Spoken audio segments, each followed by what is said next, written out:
You know what? I would definitely step up and say it's the worst. It's the worst it's ever been.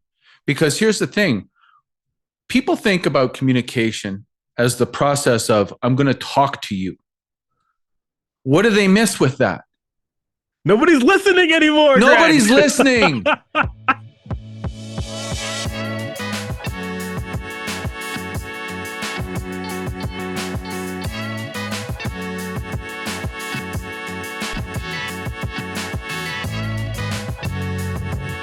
Woo! Welcome one, welcome all. We are back on the Speaker Vision podcast, and this is your place for everything empowerment. I am your host, Tariq Williams.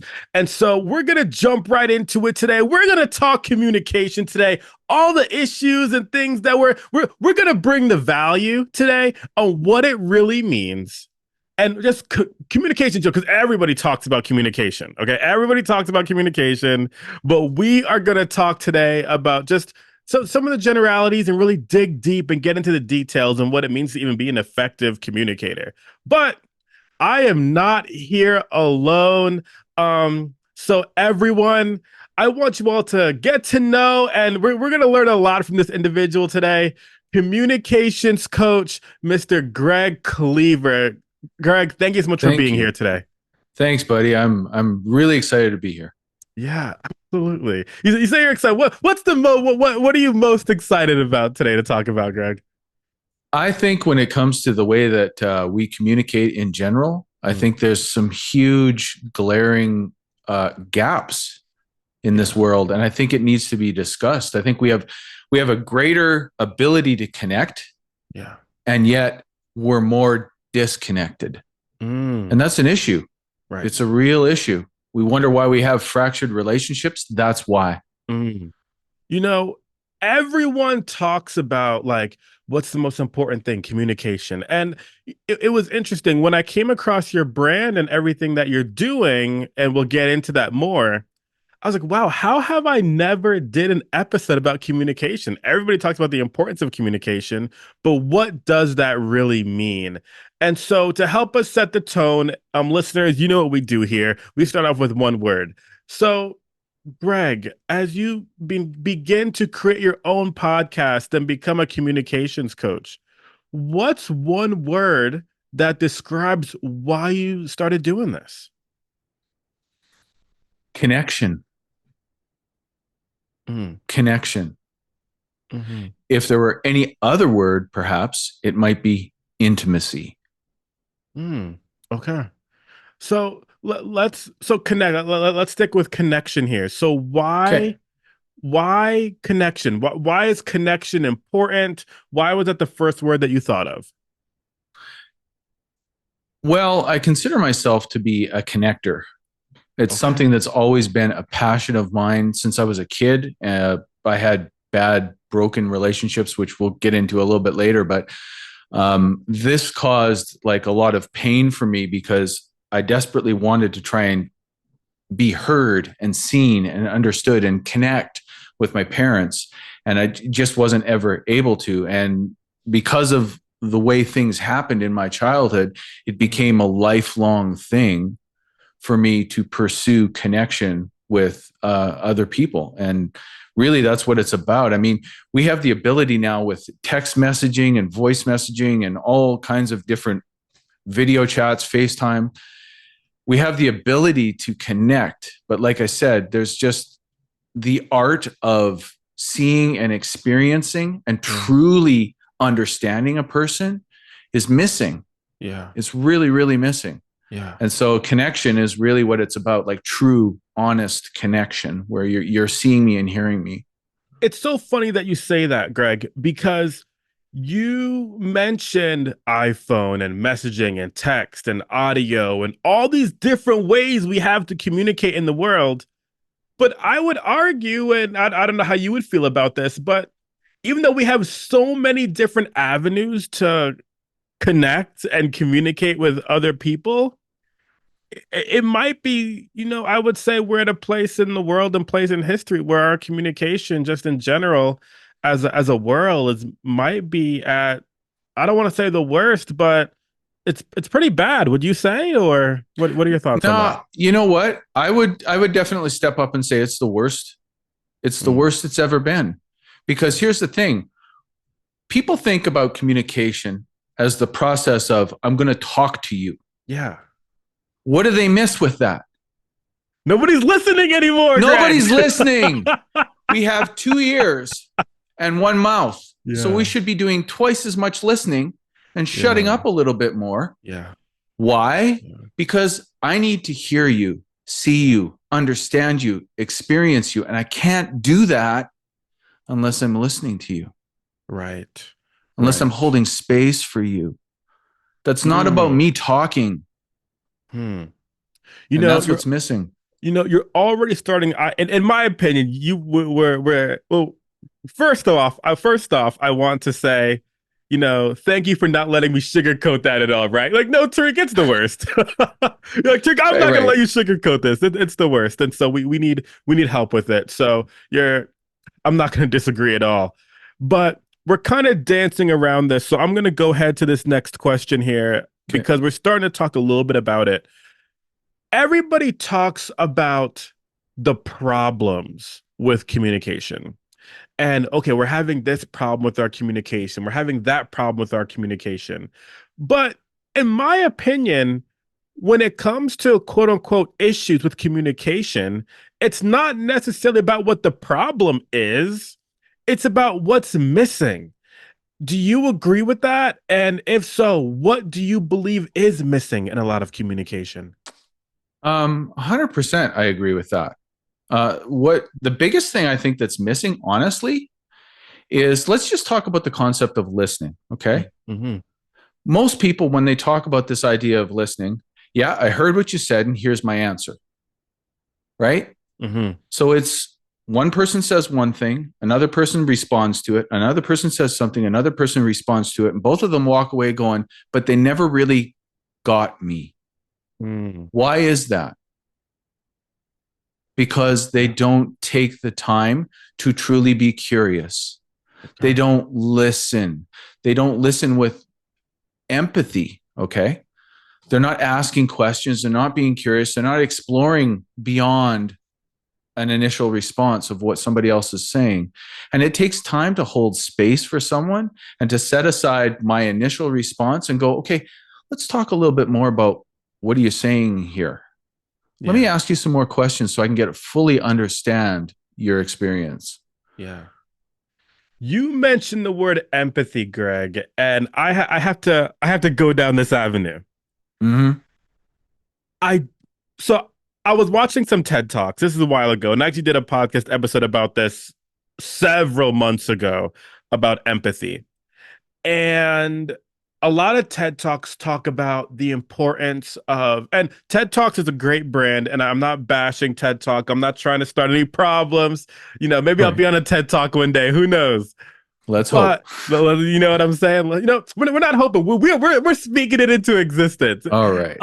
Um, but on a few different TED Talks, they were talking about the fact that empathy is a skill and the importance of empathy. Everybody's looking at empathy wrong. The fact that empathy is a specific skill. Mm-hmm. And I don't necessarily disagree with that, but I really feel like that's very incomplete. And I feel like it is lessening the value of empathy. And here's why. When we talk about empathy, it only being a skill, well, I can go outside here. Well, it's pretty hot in Arizona, but I can go outside here and shoot a basketball, right? And get better at it every day. That's a skill as well. So, not necessarily, I don't want to compare the two, but those are both considered skills. So, when I think about empathy, I wouldn't say that it's just a skill. I would say that empathy is a lifestyle that we have to live, like approaching our daily interactions with empathy. Like it's just a lifestyle that I live. What are your thoughts on that? Yeah, it is a lifestyle. I think it's both a lifestyle and a skill Yeah, because right. here's Yeah. why I say that. Yes, you live being an empathetic person. It Mm-hmm. is also a skill to understand how to pay attention to what a person is saying. Gottman calls this attuning. Okay. Okay. Being able to pay attention to what a person is saying, notice certain lines or certain things, or maybe a facial expression, and being able to ask the right questions to explore further. That is a skill set. I mean, personally, I think I have a long way to go at learning to listen with empathy, and I think I'm better than a lot at Mm-hmm. it. Mm-hmm. So it's something you will always continue to refine and get better. But it is a choice too, right? I don't know. I mean, I would say most things in life are skills Mm-hmm. because we have to work on it to get better at it. And it improves daily as we practice the skill. The practice makes progress, the progress makes even more progress. And so I think that I couldn't agree more with what you're saying. Absolutely. I think it's good, but I also think there's something to be said to approaching your lifestyle. Like, I recognize that I need to be empathetic when I'm having these conversations. It's not just, I'll do it today. Maybe I'll do it tomorrow. Like, you know what I mean? I think it's something that you embrace. Yeah. Mhm. Well, I mean, when you think about the concept of communication being, if the goal of your communication is connection, if I want to be truly connected to you, I need to be, in a sense, intimate with you. Mhm. And intimacy requires seeing into you, which Hmm. means I need to be curious. I need to be observing. I need to be taking my thoughts and you know, my ideas and setting them aside and being curious about what is going on for you. And that is something that takes a lot of work and a lot of practice. Hmm. I mean, I think most times people confuse sympathy and empathy, Right. right? And I mean, we won't go on a tangent about that, but sympathy basically is just saying, yeah, I too know what that's like because I is not about you. I is Yeah. about me. Yeah. Put I aside and go, well, what is that like for you? Let me understand how you're experiencing it, how you're feeling it. Hmm. Are you saying this or are you saying this? Yeah. Yeah. Right? That's being curious about another person and just setting yourself aside and holding space for them. It's interesting how a lot of people interact with me because of my blindness when it's like, oh, Tariq, I met this blind person and everything for them was so terrible. Your life must be so hard. I feel so bad for you. I feel so sorry for you. I Yep. don't know how you're doing it. It's impossible for you to do this, right? Um, versus the let's have a conversation, Tariq. Like, what is this like for you? What is, how are you doing this? How can, you know what I mean? Just actually being Yeah, empathetic and connecting with me versus making, absolutely. How are you experiencing this? Forget about what I think for a minute. How are you experiencing this? That's what empathy is. And that's what holding space for someone is.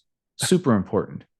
Greg, I had an interesting situation when I was somewhat newly, I had been blind for a couple years now, and I was at a training center called Louisiana Center for the Blind, and I was traveling.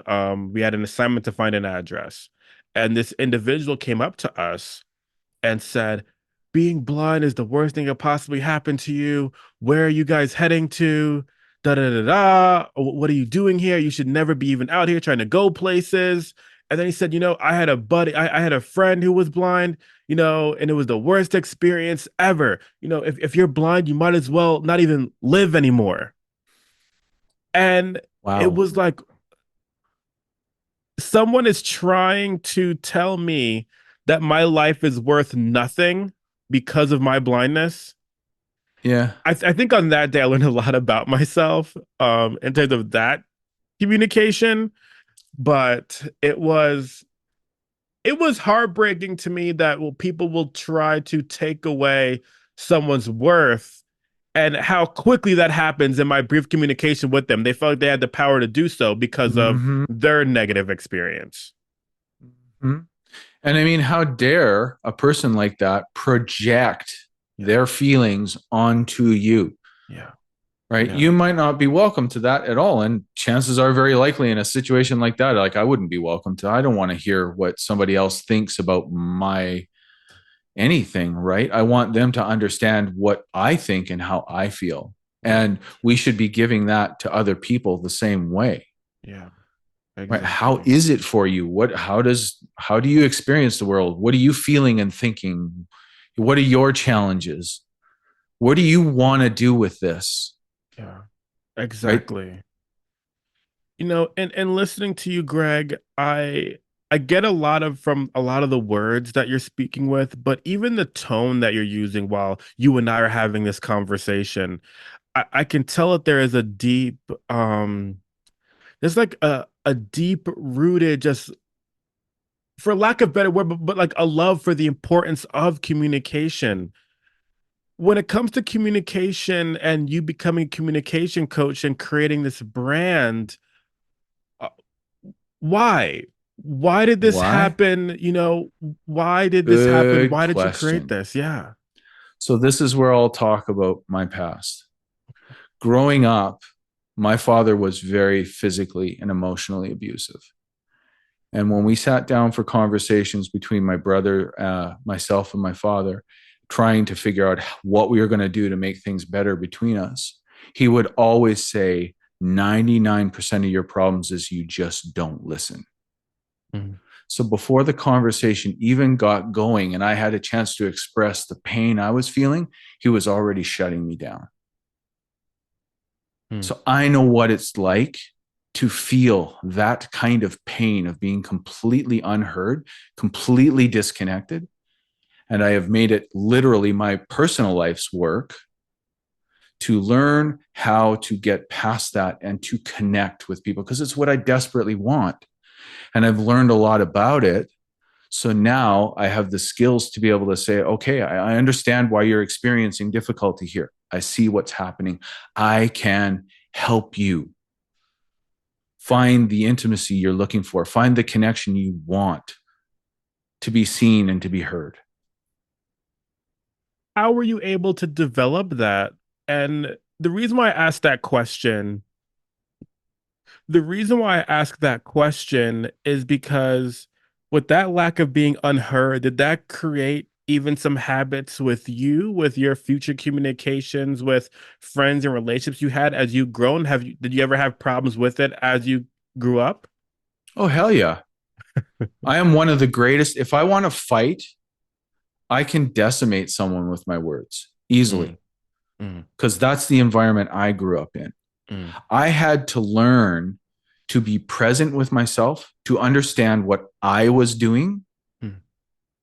and take ownership of that and learn to do things differently. So it's been probably, well, most of my life, anyways.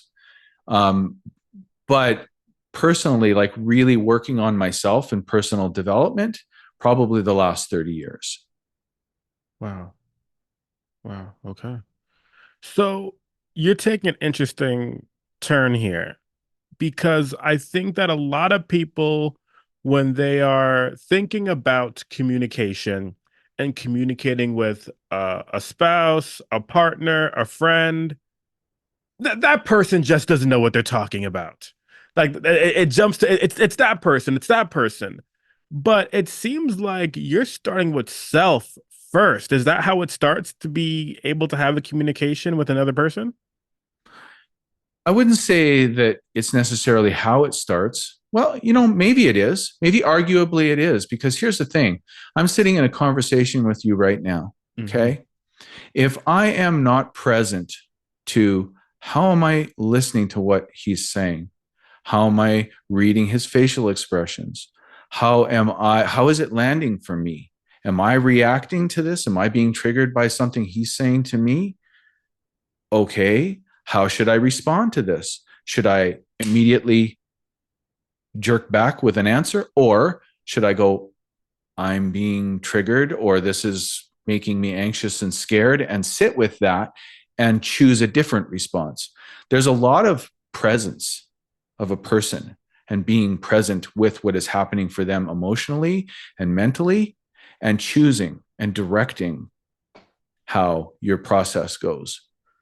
So, I mean, yeah, it is very personal. That's why it's a skill set, right? Because you have to learn to be present. You have to learn to be present with what you're saying and how it's landing with me and how I'm reacting and how I'm choosing my responses based on that.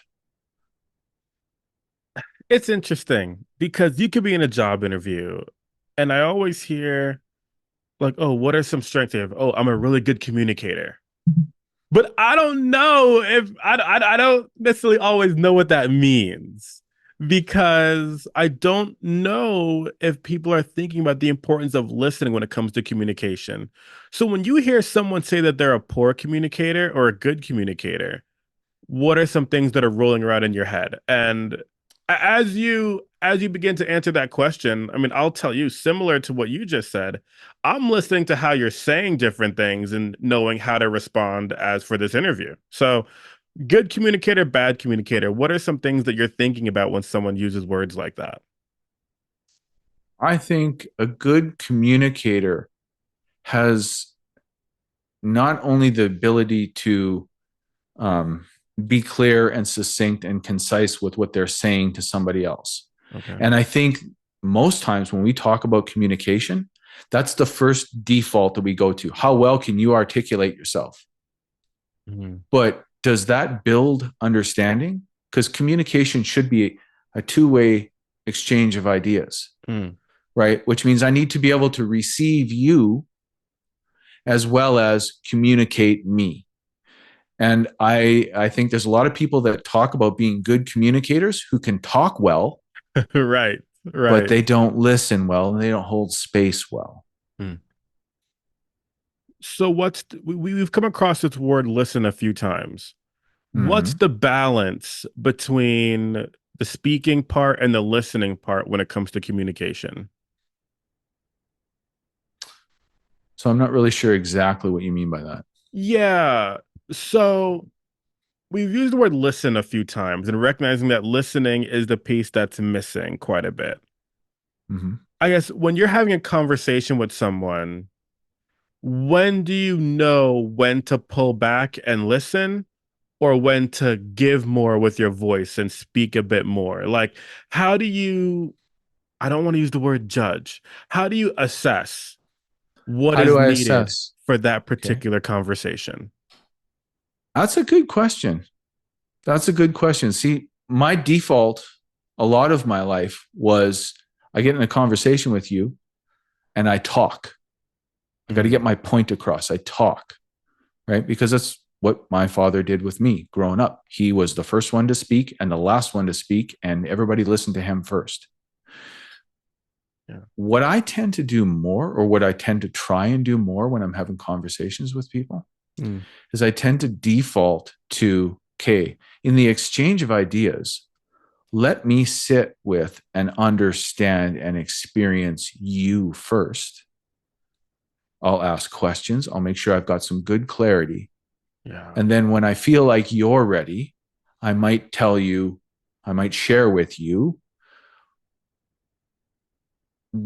how I want to respond to that. Yeah. You know what's so cool about what just happened? You mentioned good clarity and knowing when to respond to that.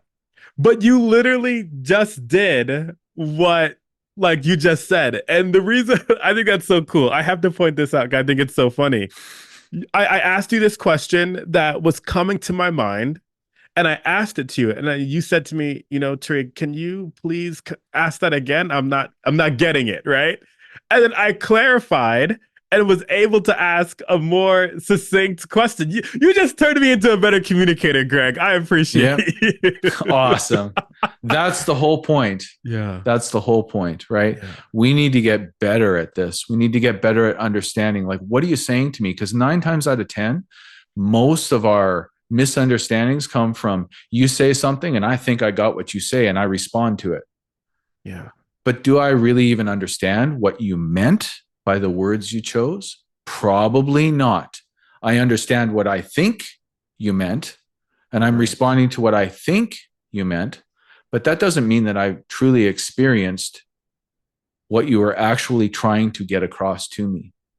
And I think we need to do a much, much better job of that. It's something that's missing, right? You think about text messaging, right? You Hmm. read a text message, you miss what, 70 to 80% of the nonverbal cues, and all you have is that. You're not going to ask a question necessarily about what that person's text was. You're just going to respond based on what you think it is. Right. And easily, a line and text could mean one of two different things, but you're going on what you think rather than what the other person intended to say to you because you're not curious enough to ask some questions, just like I just did. It's a really, really, it's a dying art to do that. Yeah, absolutely. Absolutely. Even though you mentioned it's a dying art and what those things look like in terms of it being a dying art, in terms of working on giving people what they need. I want to come across the word need here for a moment because we're assessing what people need, we're assessing the clarity part. I think there's a space here now when it comes to communication, what the actions look like after the conversation or even during the conversations, how you are presenting yourself in communication. I bring that up to say, as you get to know people and create relationships and partnerships, I Mm-hmm. think it's an active decision if you decide to leave that conversation and ignore the wants and needs of that other person. Um, and that also is a part of the communication because that is a specific action. No, and I'm thinking through this as I'm telling you this. What are your thoughts on that point? Well, I mean, you choose your actions based upon your understanding, Mm, correct? So you can't walk away from something without being pretty clear about what the other person is trying to say to you or what they need. And the only way that you're going to know that is not walking away thinking, well, I've got it. You yeah. walk away having asked that person, do you feel like I understand what you need Mm, or what you're asking of me? Are you happy that I have it, that I've got it, that I understand it? That's how you know yeah. that you're choosing the right action. But Greg, I think that where A plus B equals C, I think what you said is exactly true because we make our actions based upon our understanding. At least we hope that people are making their actions based upon their understanding. Yeah. But a part of that equation, in terms of maybe why I think it's maybe relationships or some partnerships fail, might be because one, there's a lack of understanding, or two, Huge. or two, there might be understanding or is understanding, but you left that conversation maybe and you don't value that understanding because it doesn't align with what you want to do, and that's a whole other problem at that point. I think that's That an is, act, yeah. and then at that point, it's not the friendship, it's not the partnership, it's not the working relationship that is going to work for you. Therefore, maybe it's time to separate. Yeah. I think I think your first point is really more the problem than anything else. Hmm. I think people care. I Okay. think people genuinely do actually care in relationship and partnership and they do what they think is best. But where they're getting it wrong Hmm. is they don't understand the other person and what they actually need or what they really want in the first place. And they're doing the wrong thing.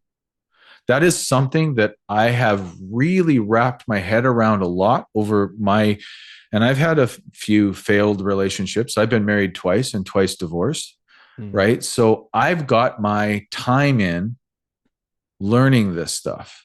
Yeah. And Yeah. every time it was how I showed up and what I thought I knew that was wrong. Every time.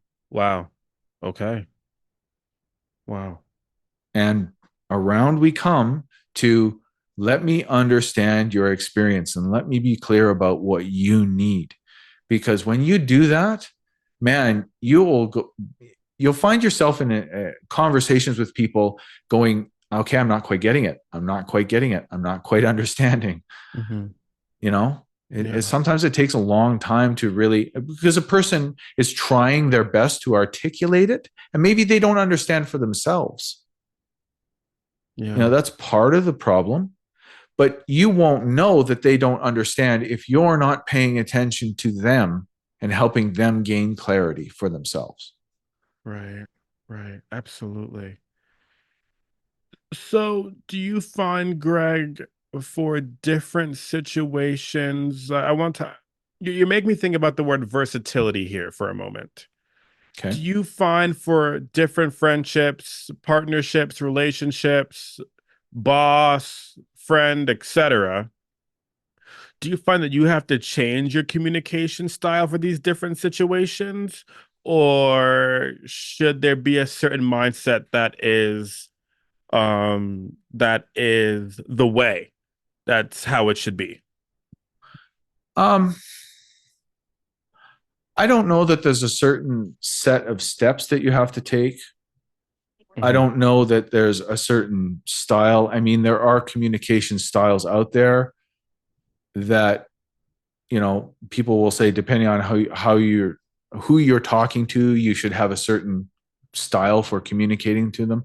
I think that there are principles of communication that are still the same, no matter how a person needs to be addressed. So, Yeah. principles of empathy and understanding and appreciating another person is still one of the most important things that you can do. Because here's in problem solving and team building at work, whatever else, right? If you don't understand what a person brings to the table, what they want to contribute, what their skill set is, how can you effectively use them and make and create buy-in where they want to be a part of what you're doing because you're taking advantage of what they offer if you're not listening to them in the first place. Doesn't matter how you communicate to them. Doesn't matter, or pardon me, doesn't matter how you speak to them, right? Yeah. That's only Yeah. one part of it. This exchange really relies heavily on your ability to understand the experience of another person Right. Right. And be open to it. and And be be open. open to it. Yeah, 100%. Mhm. 100%. Right? How many bosses walk in and go, "You're going to do it my way"? Well, as well as I do in problem solving, there's several different ways you can go about doing something. Why not take advantage of what somebody else has that may be a different approach or maybe different skill set that you may be able to utilize? But if you're not paying attention to them and considering what they're offering, you're not going to be able to utilize that, right? And telling them what to do, you'll get buy-in for a little while until they go, "I don't really want to do this in the first place." But if you can bring their idea to the solution, well, they're all over it because it was their idea. So now you've got buy-in and you've got them feeling like they have value. I was talking to some friends, and we were talking about what it looks like for them to become a better leader because some of the staff are upset and they don't know how to handle different situations. I said, listen, don't make those rash decisions. Bring them in first, have the conversation, and then at least everybody feels like they're being heard. And then from there, if you like their input, great. If you think their input needs improvement, add in that improvement and give them more perspective. Because then nobody feels unheard. I find that a lot of times at workplaces, for one reason or another, people who are upset typically feel unheard. Yeah, 100%. I mean, workplaces are the worst places sometimes for misunderstandings because bosses will step in and go, "This is how I want you to do it, and you're going to listen to me." But Yeah. when I manage a team, right? Like I'm part of a men's group. Now, when I engage in conversations and things we're going to do within the team for that men's group, I'm immediately looking to the members of my team and what they can bring to the table and how we can pursue some sort of a solution that utilizes what they want to bring to the table. And everybody has something to offer. A good leader knows how to inspire respect from leading in a way that people want to follow you. You create buy-in because they want to be a part of it. And the only way you're going to do that is listen, understand, and value what they bring to the table and utilize it. We're talking a lot about different perspectives and staying open-minded. I hope the people are taking notes. I love the places we're emphasizing here because it's true where we can develop as a people if we think about the listening pieces and the clarity and being open and recognizing the value that everybody has to give. I'm going to share something, Greg, which it's an interesting time in my life right now. And I was curious about your communication style situations there and if it has to change in different situations because I'm finding myself in a place where I'm gonna need to work on my communication styles. And I consider myself a pretty decent communicator. Um, Now, I think that I'm able to connect with different people. I think building rapport with individuals is really important, especially when it comes to situations where you don't know that person as well or what it looks like to connect, going back to that word. But I'm in an interesting place in my life right now, and this actually hasn't been announced too much really anywhere, and it will be after this episode airs. I'll probably write something and put it on Facebook or some or whatever. But I'm at a place in my life where I am looking at the way I communicate top down. And the reason why is because I mean there's a lot of different reasons why I think people should be thinking about these things consistently. But my wife and I are actually expecting a baby. Oh man, congratulations. Wow, Thank that's you. awesome. Thank you. Thank How you. exciting is that for you? And so even if it's like communicating with my actions a bit, right? What those things look like when the baby is born. And it's funny. I'm announcing this first on the podcast. It's really funny, actually. But it was her idea for me to do it this way, and then we'll write. So we'll see who listens, right, and gets the value. But if you're listening to this Awesome. now, keep it to yourself and tell someone that if they want how to be a better communicator, listen to this episode. Uh, Yeah, but I'm not saying anything. I appreciate you. So probably in a few days after this comes out, we'll make a general announcement. But I think that we all come across even different life changes that really make us think and reflect on how we've communicated in the past and what we need to continue being a better communicator in the future. And Yeah. that being an important skill as well. Yeah, absolutely. I mean, for me, it's been like an endless pursuit of finding love in relationships, right? Yeah. And every time I exit a relationship that's failed, how did I show up? What could I have done Mm, better? What mm, what did I miss? Right? And it's always about listening and understanding. Always. That's the always. default because you can't gain clarity and insight without holding space and pursuing understanding. You just can't. So let's dive into that. Let's talk about poor communication. Aside from the listening piece, what does the hurt feel like? You mentioned that you could decimate somebody with your words, Greg. What does that hurt? What does that vulnerability feel like? What is the impact of poor Mm. communication? Um, well, think about it this way. If we're having a conversation and you want to say we're intimate there's two intimate partners that are talking, okay? Mhm. And one of them comes to the wife comes to the husband and says, I just don't feel close to you anymore. I Mm, feel like we're drifting apart. I don't know if I can stay in this relationship. How do you think that's going to land for the guy? I'm gonna feel like I'm less than. Like I can't provide, I Yeah. can't support.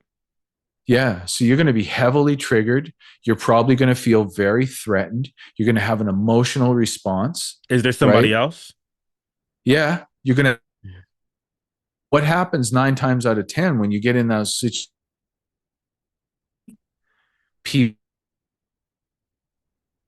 And that's where the Oh, conversation goes. I- You I'm snap sorry. back. One second. You were breaking up there. If you could back up right after I answered, is there someone else? If you could go back to that part, because I lost you for a second, and then we'll We're edit still it out. breaking. We're still breaking a bit. What part? When I said, um, oh, maybe you think there's someone else, you were getting ready to expand on that piece right after that, I believe. Or if you want to just go back Yeah. further, Okay. yeah. So we'll go back to that. So I mean, if you're perceiving as the receiver of those words, you're perceiving this idea that, well, what if there's somebody else? You're going to feel threatened. You're going to feel triggered because you're going to go back to all of your emotional wounding in the past where people said you didn't measure up, you weren't enough, right? As you expressed.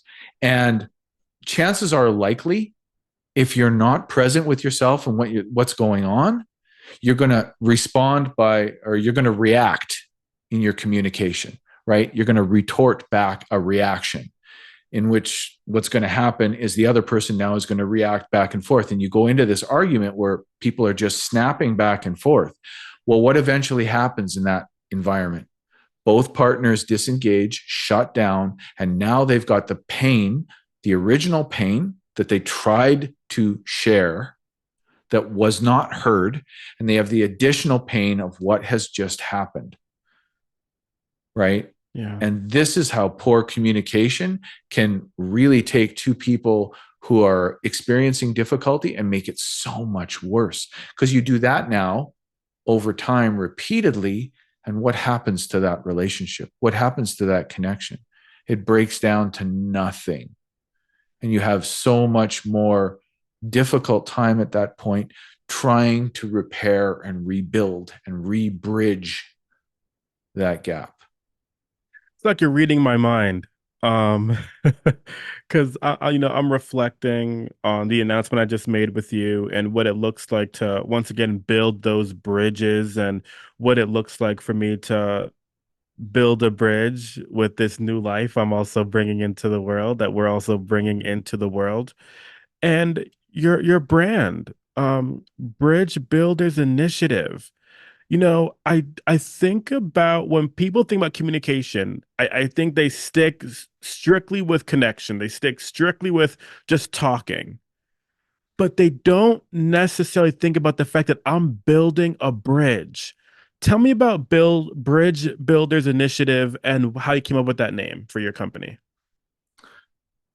Well, I was thinking about a lot of different names, and I realize it's kind of like a little complex, and maybe it takes a little stretch to get there. But when you think about the goal of communication being to build intimacy, you're literally building a bridge between two people. And there is a song from my youth by a band called Queensryche, and it's called The Bridge. And it is a song that is a picture where a man is describing a relationship between a father and son and how they're sitting on a bluff by a broken tree, and the man is giving the son encouragement and all this stuff, and he paints this picture and he goes, um, you never built the bridge though. Wow. It doesn't exist. You never built it. Wow. And it is a song that has always made me cry because I've never had the experience of having the relationship with my father that I wanted. Now he's gone, he's passed away. And so the opportunity of ever creating that is gone. Wow. Right. So for me, the concept of bridging the gap and building bridges of intimacy and connection between two people is a very meaningful thing. And I turned it into the name. Yeah. Wow. That's that leaves me speechless. I think that I think from how you explain that, gosh, that when I was looking at the name of Bridge Builders Initiative, I was like, oh, that's cool. But when you give that backstory behind it, it really makes me think, am I, and I think it makes us all reflect a bit, am I creating the bridge to create a good communicative relationship with my friends, with my family, with my partners? And it makes me even think about the fact that I'll reflect on even different friendships and past or whatever, where maybe I could have did a better job of building that bridge. And Hmm. would you say that that's also a part of, you know, I don't want to speak out of turn here, but aside from your father, even, can you think of maybe you learned some bad habits out of that, and then there have been moments where you haven't built bridges where you feel like you were supposed to as well? Oh, 100%. 100%. Mm. I think I could have done a better job with my own kids. Mhm. I've had um, some some struggles with my own family relationships, right? And I think, like I mentioned, I've been married twice, Yeah. and neither of those. Now, I'm good friends with both of my ex-wives, which Mm. is interesting that I still maintain the bridge of being able to, communicate and appreciate them, even though we're no longer together. But Mhm. I think there's a lot of ways that I personally could have done a much better job with with building a bridge, because you think about the idea of that, right? The bridges typically go over water, or they're an overpass or something like that, and they allow for Wow. the free travel back and forth, right? So you think about a bridge between two people, it's the free flowing intimacy between two people. There's always lots of work to do to not only construct the bridge, but then maintain it so that it's functional. Yeah. It never ends. Yeah. It never ends. And like you said, if the bridge breaks or if the bridge doesn't exist, you get into a fight. Well, there was never a foundation there, so now you're in the water. Now, Boom, now you're in the water. boom. Um, and I have another metaphor, but you mentioned it's a literal bridge you have to build, and I don't think that's a metaphor. I think that's a fact. That is concrete. Like, it's either you have a bridge of communication with someone or you don't. That's not a metaphor. That's real. Um, It's and, very, very real. and so you mentioned, well, I guess before I go into that, and we're gonna get ready to wrap up here soon, but would you mind sharing maybe a little bit more about, you said there's some things you felt you may have done wrong, and it's helped you to be able to build your communication. So with all the experience that you have had, would you mind maybe opening up a bit more and telling us maybe an example that maybe somebody else could also be struggling with, that they're listening to us right now? Some that maybe is common that people have done wrong in friendships or Yeah, relationships? yeah. Um, okay, so I want to clarify something first, though. Please. I for people thinking about this, I don't want them to think about it in terms of right or wrong. I want them to think about it in terms of things that they could have done better, because we all do the best that we know how to do at the time we're doing it, Yeah. right? And there's several times in my past where I communicated with other people where I thought I was problem solving. So they would give me what was on their mind. I would give them my idea of how to fix it. And I could be completely misunderstanding, right?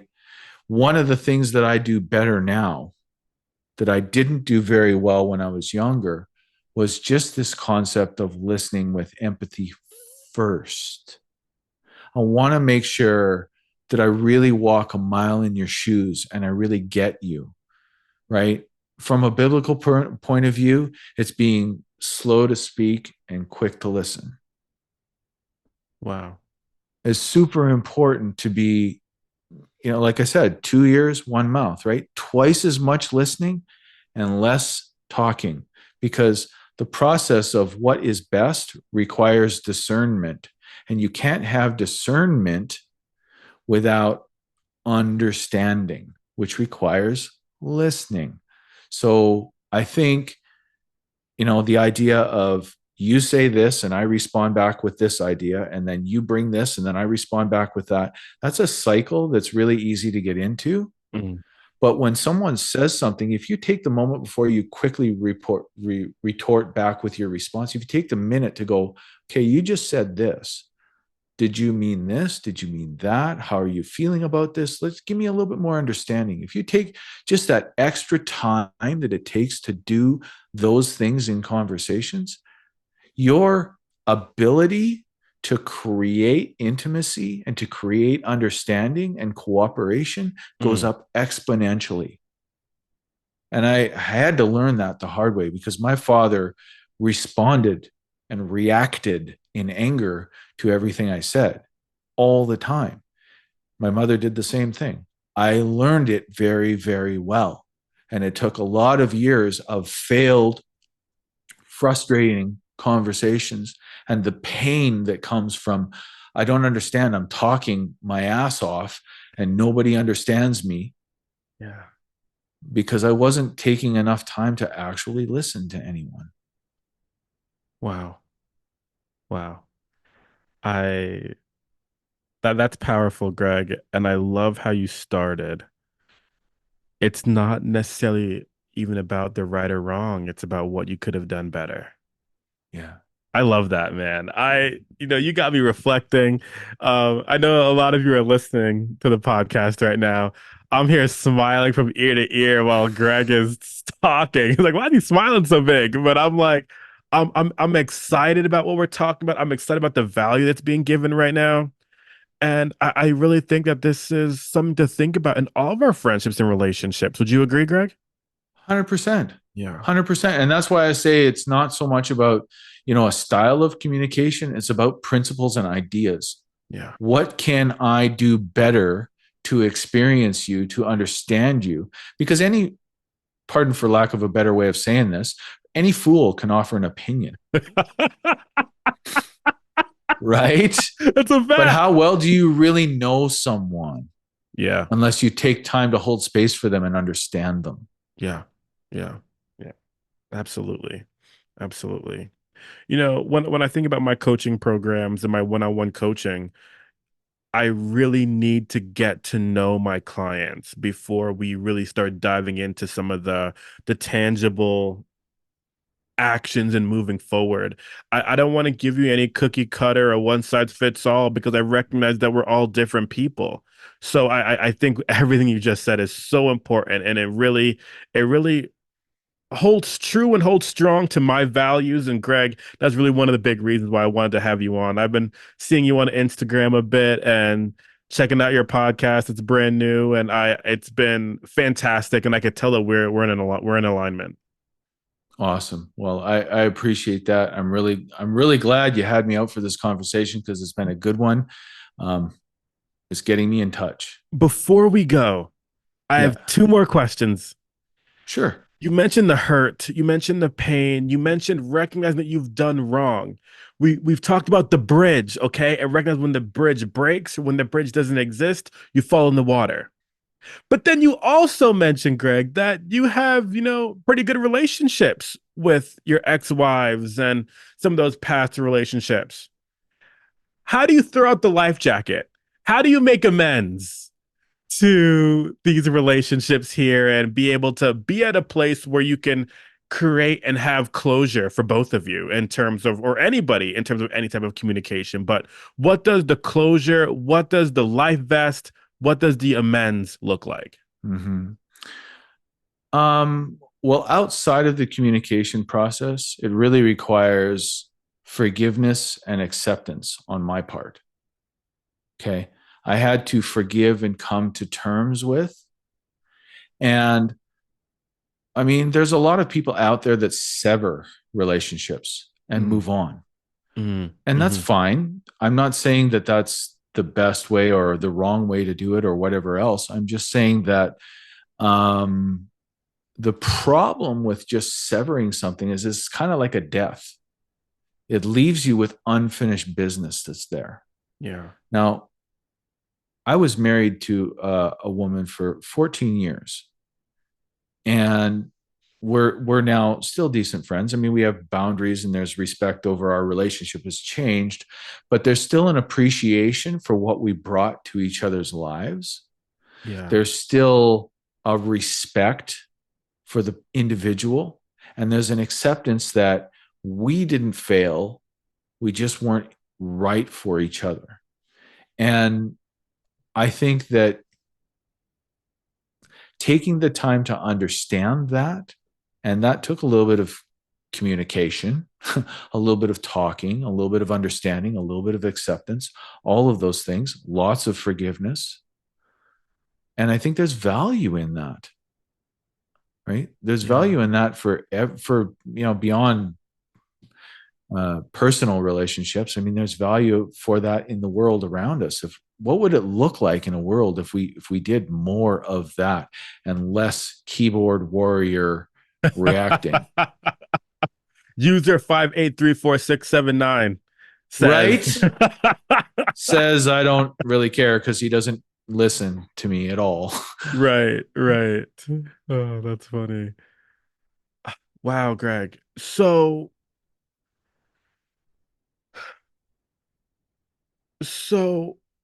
with all that being said, I think it's important to emphasize that it could be the relationships that we're talking about, it could be a friendship, but even more universal than that, I think it also looks like it might not be the right job for you, might not be the right friendship for you, might not be the right, I don't know, hobby for you. I think communication can work in so many different ways.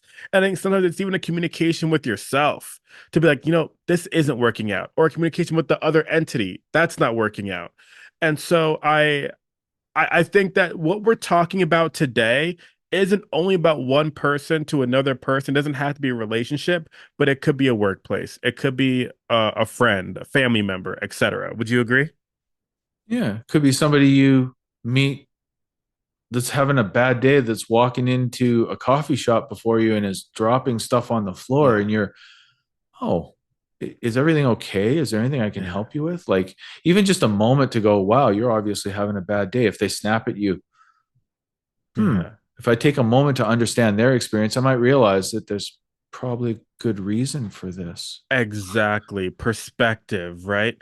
I wanna the reason why I pulled us back into this area for a moment is because I want people to realize that what we're talking about can be relationship advice, but it's not dedicated to only being relationship advice. This is Right. really life.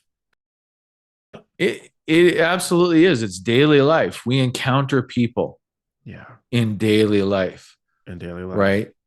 And how well we understand them in Yeah. whatever it is we're experiencing, whether it's, the grocery store clerk at the end of the day, tired and trying to Yeah. get through your stuff quickly, Yeah. to, your partner who's had a long day after you come home after a long day. And what does she need with the kids?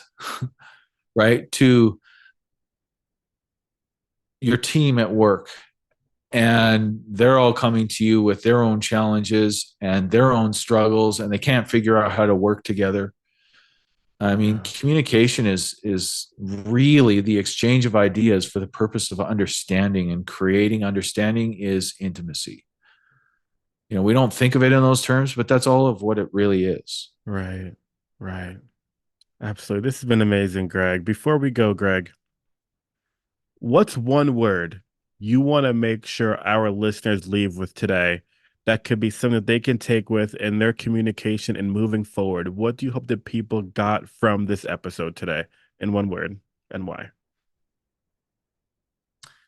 Empathy, Oh, because we all need to do a hell of a lot better at walking a mile in everybody else's experience before we say anything. let's get it. Let's get it. Everyone, thank you so much for listening to the Speak Your Vision podcast today. Greg, thank you so much for being here. We really appreciate it. If you're looking at trying to become more resilient in your life, check down below for the 15 Steps to Resiliency guide. And everyone, I hope that this episode was as impactful for you as it was for Greg and I. So this was amazing. But thank you for listening, everyone.